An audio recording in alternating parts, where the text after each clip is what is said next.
It's another edition of Jen's PlayStation 2 favorites from high school, and today we're piecing together Dark Cloud. Dark Cloud was published by Sony in 2001, making it a PlayStation 2 exclusive. So, the intro to this game looks like it could be a Lady Gaga dance rehearsal, but believe me, this game is spectacular. Dark Cloud is different. Even looking back on it today, the game is still in a category all its own. This was Level 5's first venture into game development, and they set their expectations incredibly high. When you add everything up, you get an action role-playing survival SimCity game. That sounds impossible to pull off, and that the overall experience would seem broken, but Dark Cloud is just wonderfully structured. Dark Cloud is about a fairy tale world that's been divided down the middle into two main sectors. The more technological side, which, by the way, is led by a character that's dressed like a Nazi, decides to summon this giant dark genie to destroy the nature side. Probably to clear some space for a new Volkswagen plant. Dark Cloud's plot makes me laugh because it's about revering nature and bringing down technology, but in reality, I was playing it on my video game console using electricity and completely missing out on the outdoors. Contradictions aside, you start off in one of the towns as it's being destroyed, and you really can't do anything as Hellfire picks off your friends and family.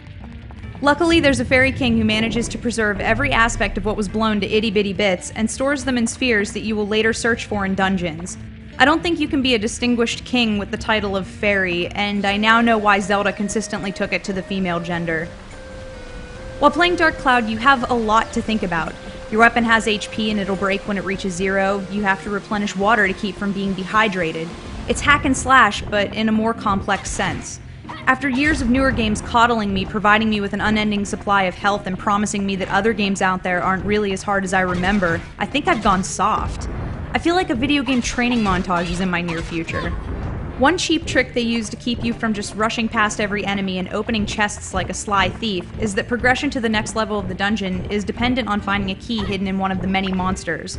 Sometimes when you pop into a level, certain status effects take place. For example, you can lose hydration faster, or your currently equipped weapon is the only one you can use, so you better keep up the repairs. Oh, and I almost forgot to mention, every level of every dungeon dynamically changes upon revisit. If you come back to a previously beaten dungeon, it's structured in a completely different manner. I know I'm not the only one out there who's a massive fan of this style of design. As you progress through the dungeons, you collect pieces of the world, make it out of the dungeon alive, and you're pumped and ready for some feng shui. That's right, you get to assemble parts of the town and place them in the appropriate spot.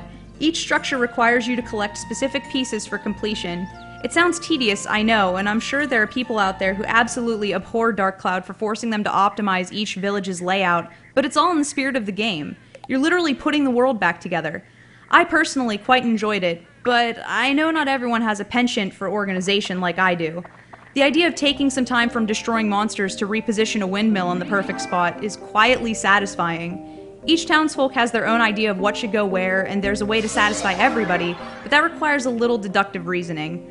Once certain key buildings have been correctly placed, you can progress into the next area that requires rebuilding. I do have one slight issue with Dark Cloud. There isn't any voice acting in the game. All dialogue is conveyed via text. I know there are a million ways that voice acting can go wrong, but I wish Level 5 had taken a stab at it. Dark Cloud is so rich in the character development department that I'd love to have a voice to go along with all the dialogue provided. Come to think of it, maybe I just hate reading. It would explain my lack of novels and large collection of comics. Dark Cloud is another one of those games that's been around for a decade and still manages to impress me. This title began my unhealthy obsession with developer Level 5, whose name you might recognize from the opening sequence of any Professor Layton title. Level 5 continues to put out quality games that I would happily recommend to anyone. This game, though, consistently stands out as an amazing addition to any PlayStation 2 game collection. So I say get this game, but before you play it, make sure to hug a consenting tree.